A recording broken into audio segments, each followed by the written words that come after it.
Can you imagine a time when trucks weren't just vehicles but lifelines?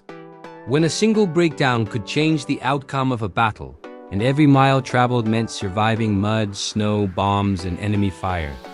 Long before modern armored transports and high-tech military convoys, there were old military trucks so tough, so overbuilt, they became legends. You're about to step into that world. And trust me, once you see what these machines endured, you'll never look at a truck the same way again. These aren't museum pieces. These are steel survivors. And by the end of this video, you'll know which ones became the rarest and most legendary military trucks of all time. Picture Europe in the late 1930s. War is coming. Roads are rough and artillery is getting heavier. Britain needed a truck that could pull massive guns across broken ground without hesitation. That's when the AEC Matador 4x4 entered the scene. Built just before World War II, this truck wasn't designed to look impressive. It was designed to work, and it worked relentlessly. As you watch it roll forward, you can almost feel the weight it carried. Heavy artillery pieces, ammunition, entire operations depended on it. Its squat cab, tall stance, and wide fenders gave it a serious presence, like it was planted into the ground. Under the hood was a big 6-cylinder engine that didn't rush, but it never quit. Soldiers trusted it because it kept moving when roads disappeared and maps stopped making sense. Today, finding an original Matador in true military condition is incredibly rare. Most were rebuilt, repainted, or scrapped after the war. But the few that remain are treated like rolling treasure. But while Britain was fighting on one front, something fascinating was happening thousands of miles away. The United States was building trucks that wouldn't become legends at home, but instead earned their reputation in the frozen hell of the Soviet Union. This is where the Studebaker US6 enters the story. You might expect a famous American war truck to be celebrated in Europe or the Pacific, but the US6 became a hero in Siberia. Over 200,000 of these trucks were sent to the Soviet Union under Lend-Lease. And the Soviets loved them. They called them unstoppable.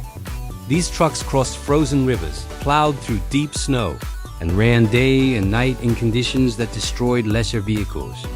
When you imagine endless white landscapes and brutal cold, this truck was there, hauling food, fuel, and soldiers. Many never came back. And that's why today, surviving US6 trucks in original form are extremely rare.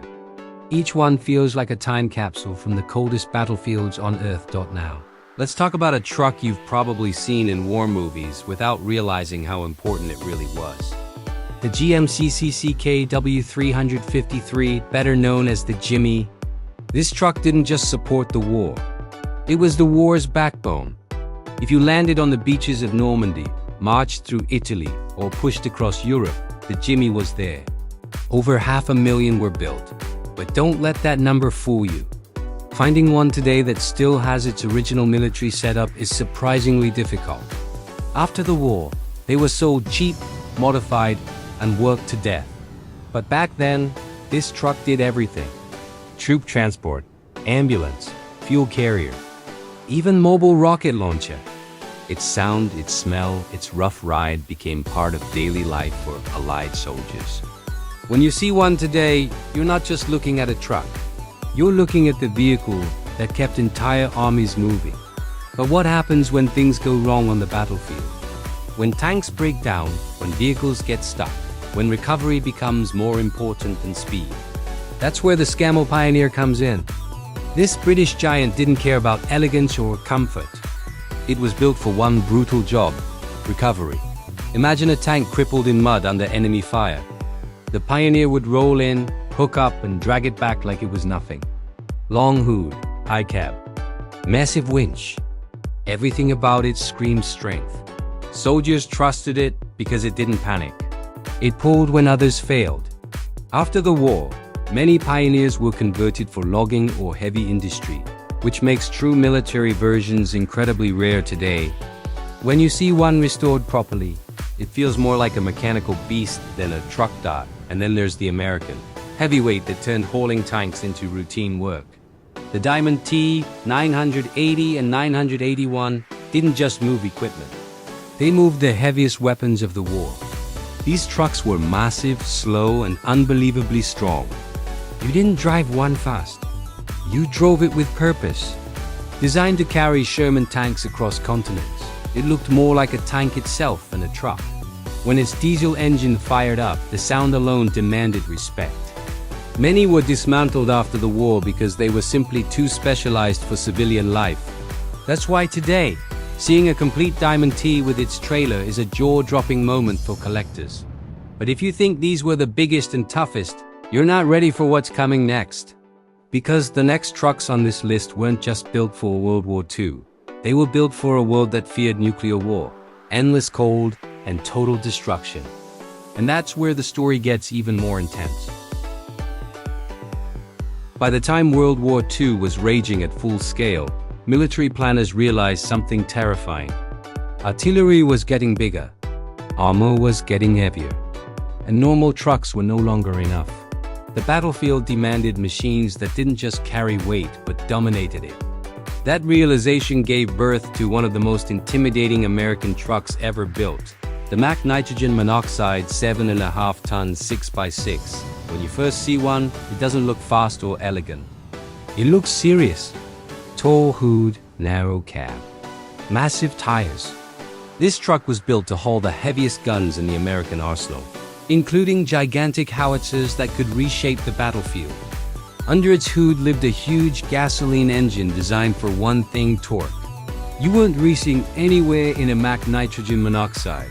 You were dragging history behind you. These trucks spent their lives behind the front lines, moving weapons so powerful they rarely needed to be fired often. After the war, most Mack nitrogen monoxide trucks were scrapped or stripped for parts. Very few survived untouched. That's why collectors today treat them like relics from a forgotten class of warfare. But as the world moved forward, war itself began to change. The Cold War arrived, and suddenly armies were planning for conflict in places no one wanted to fight. Frozen mountains, endless forests, vast deserts. And one company in Eastern Europe was quietly building trucks that could survive all of it. This is where Tatra enters the story. The Tatra 813 Coloss 8x8 wasn't just a truck. It was a statement. Built in Czechoslovakia during the height of Cold War tension, it looked like a fortress on wheels. High ground clearance, massive tires, a cab that felt more like a command post than a driver's seat. But what made it truly special was its engineering. While other trucks twisted and cracked under stress, the Tatra flexed. Its unique backbone chassis allowed it to crawl over terrain that would snap ordinary frames in half. And powering it all was a monstrous air-cooled V12 diesel engine that sounded more like an approaching storm than a vehicle. This truck carried missiles, radar systems, and heavy military equipment across some of the harshest environments on Earth. Today, restoring one is extremely difficult. Parts are rare. Knowledge is fading. And that's exactly why the few surviving examples are now considered crown jewels among military vehicle collectors. But the Eastern Bloc didn't stop there. If the Tatra was clever engineering, the next truck was pure brute force. The KRAZ 255B 6x6 was built in the Soviet Union with one clear philosophy: bigger, stronger, simpler. This truck didn't care about comfort or noise. It cared about surviving. When you imagine a Soviet military truck, this is probably the shape that comes to mind. Tall cab, wide stance, tires so big they look like they belong on construction equipment.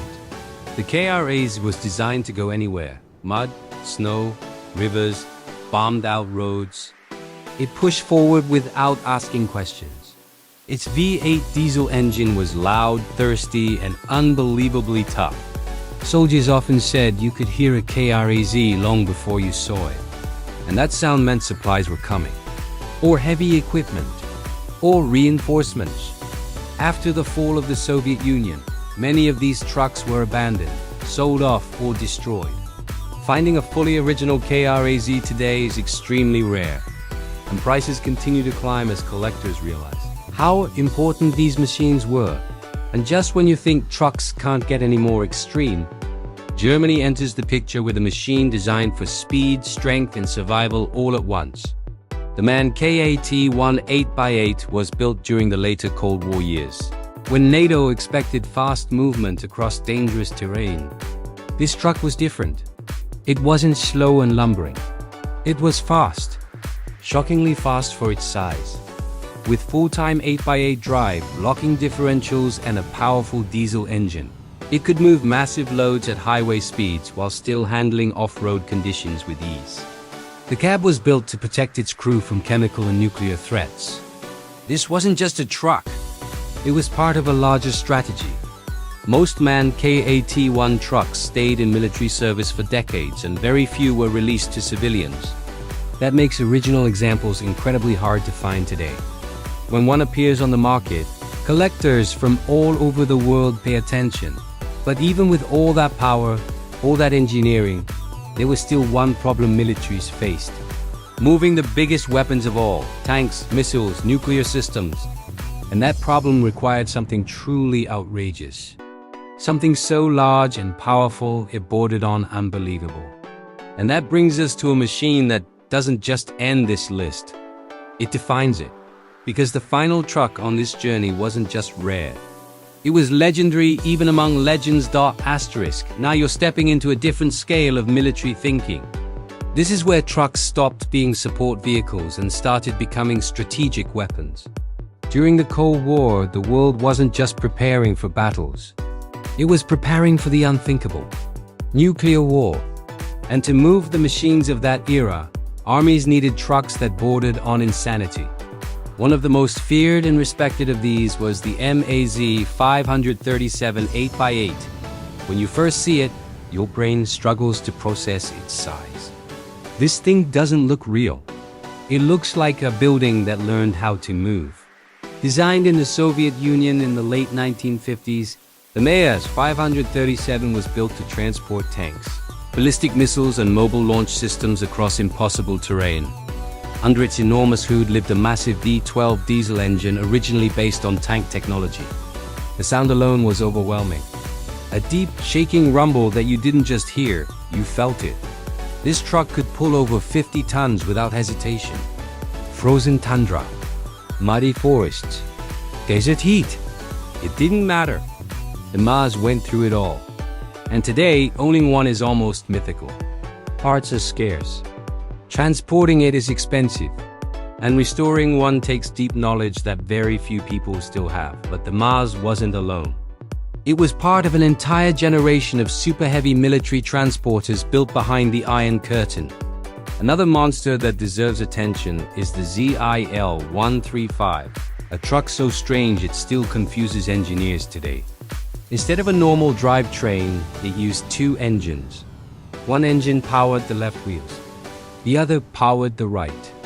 If one engine failed, the truck could still move. This design allowed it to keep going even when damaged. That made it perfect for carrying missile systems. When you imagine something rolling through a forest carrying weapons capable of ending cities, this was it. The ZIL 135 wasn't comfortable. It wasn't efficient, but it was terrifyingly effective.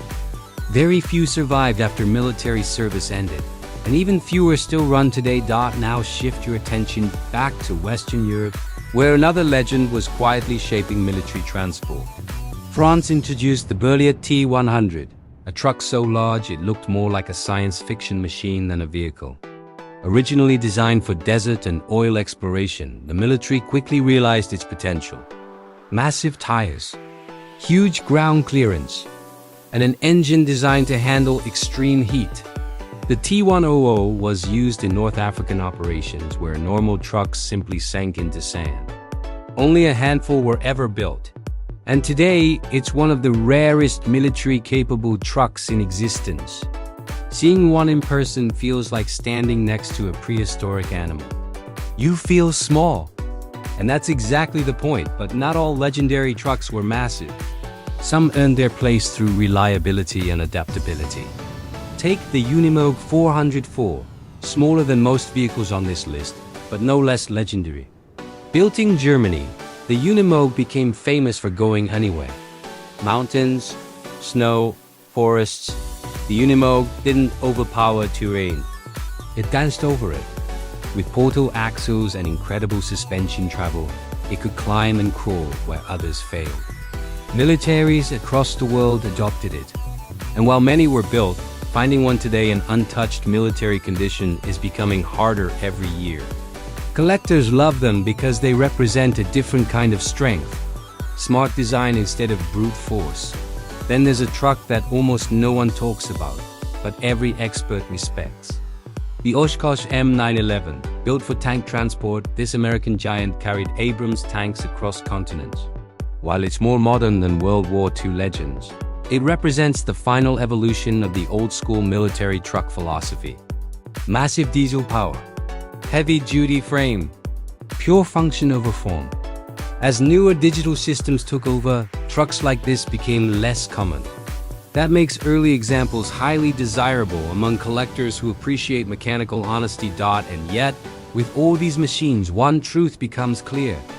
These trucks weren't built to last forever. They were built to survive war. Many were destroyed. Many were worked until they simply collapsed. And that's why the few that remain carry such weight today. They are physical memories of an era when engineering meant survival. But there's still one final chapter left. Because after all the battles, after all the fear, after all the steel and smoke, these trucks didn't disappear. They found new lives, new owners, new stories, and some of them became more valuable than anyone ever imagined. After the wars ended and the world slowly tried to move on, most people thought these old military trucks had no future. They were too big, too loud, too specialized. Governments sold them off for almost nothing, scrapped them for metal, or left them to rot in remote bases. And for a while, it looked like these machines would disappear forever. But something unexpected happened. A small group of people started seeing them not as outdated equipment, but as living history. When you stand next to one of these trucks, you don't just see steel and bolts. You feel the weight of everything it carried, every mile it traveled, every life it supported. Collectors began searching old depots, forgotten airfields, and abandoned military yards. Sometimes they found nothing but rust. Other times they discovered miracles. Trucks frozen in time. Original paint still visible under layers of dust. Handwritten military markings barely hanging on.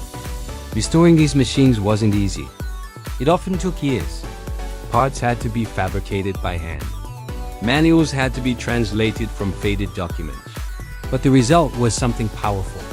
A machine that once served war now served memory. You might be surprised to learn how valuable these trucks have become. Vehicles that were once sold for scrap are now worth more than luxury cars. A fully restored World War II artillery hauler can sell for the price of a house. Cold War super trucks, especially Soviet-era giants, are now among the most hunted vehicles in the collector world. And the reason isn't just rarity, it's authenticity. These trucks are honest. They were built to work, not to impress. And that honesty speaks to people today. What's even more fascinating is where these trucks end up now. Some are displayed in museums, carefully preserved under perfect lighting. Others are still working. Yes, working. You'll find them hauling logs in forests, supporting expeditions in frozen regions, or appearing in historical reenactments where their engines still echo like they did decades ago. In some remote parts of the world, old military trucks never stopped being useful. They simply kept going. And then there are the stories. Owners often say driving one of these trucks feels like stepping into another time. The steering is heavy. The cab is loud. The ride is rough. But that's the point. You feel everything. You feel the road. You feel the machine. You feel connected to the people who once depended on it. There are no screens, no computers, just gears, metal, and motion. In a modern world filled with automation, that connection feels rare and powerful. What makes these trucks truly legendary isn't just how they were built. It's what they survived. They crossed battlefields. They endured extreme cold and heat. They were driven by tired hands in impossible conditions. And somehow, Against all odds, some of them are still here. That's why people gather around them at shows. That's why videos about them get millions of views. Because deep down, you recognize something human in them. Endurance, reliability, strength under pressure. As you look back at everything you've seen in this video. From World War II workhorses to Cold War titans, one thing becomes clear. These weren't just vehicles. They were silent partners in history. They didn't give speeches. They didn't receive medals. But without them, wars would have been lost, supplies wouldn't have arrived, and soldiers wouldn't have made it home. So now it's your turn to decide. Which one surprised you the most? Was it the truck that survived frozen tundra? The one that hauled tanks across continents? Or the one built to move weapons no one ever wanted to use? If you could own just one of these legendary machines, which would you choose and why? Drop your answer in the comments. I read every single one. And if you enjoyed this deep dive into the rarest and most legendary old military trucks ever built, take a second to support the channel. Hit the like button. Subscribe if you want more stories like this. And ring the notification bell so you don't miss what's coming next. Because this world of extreme machines, forgotten engineering, and rolling history is bigger than you think. And we're just getting started. Thanks for watching. I'll see you in the next one.